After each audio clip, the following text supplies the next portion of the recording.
Lamine Yamal বার্সার হয়ে অভিষেক করার পর থেকেই ছেলেটার প্রতি নজর পুরো ফুটবল বিশ্বের। প্রত্যাশা অনুযায়ী পারফর্ম করছেন, প্রতিনিয়ত নিজেকে ভরসার প্রতীক হিসেবে প্রমাণ করছেন।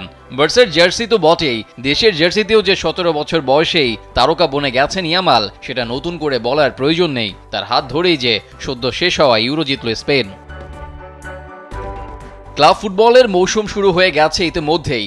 লা লিগায় নিজেদের দ্বিতীয় ম্যাচে বার্সেলোনার প্রতিপক্ষ ছিল অ্যাটলেটিক ক্লাব, যে ম্যাচের চমক হিসেবে ছিলেন বার্সার ইয়ামাল ও অ্যাটলেটিক ক্লাবের নিকো উইলিয়ামস। স্পেনের দুই তরুণ ফুটবলারই ইউরোতে দেশের জার্সিতে মাঠ মাতিয়েছেন। সেই দুজনই একে অপরের বিপক্ষে খেলে ফেললেন ক্লাবের হয়ে ম্যাচও, যেখানে শেষ হাসিটা হেসেছে ইয়ামালের বার্সেলোনা। স্যান্ডেলিনা সো, রূপচর্চায় আভিজাত্য।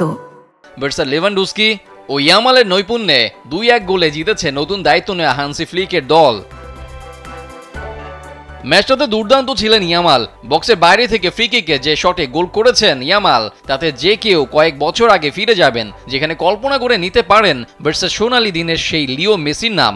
মেসির সেই সব শটের সাথে তুলনা কিংবা মিল খুঁজতে চাইলে ভুল কিছু হবে না। বার্সার ইয়ামাল যেন মেসিরই যোগ্য উত্তরসূরি। ম্যাচের 24তম মিনিটে 17 বছর বয়সী ইয়ামাল ফ্রি কিক থেকে পাওয়া রিবাউন্ডে গোল করেন। যদিও তার গোলে ভাগ্যের সহায় ছিল, তার বাঁকানো শটটি অ্যাটলেটিক বিলবাওয়ের ডিফেন্ডারের মাথায় লেগে দিক পরিবর্তন করে গোলরক্ষককে ফাঁকি দিয়ে জালে প্রবেশ করে। অ্যাটলেটিক অবশ্য প্রথমার্ধ শেষের আগেই সমতায় ফেরে পেনাল্টি থেকে। ওহিয়ান সানসেট 42তম মিনিটে ঠান্ডা মাথায় পেনাল্টি নিয়ে স্কোর করে সমতায় ফেরান। এরপর কোনো গোল না হলে সমতা নিয়েই বিরতিতে যায় দুই দল।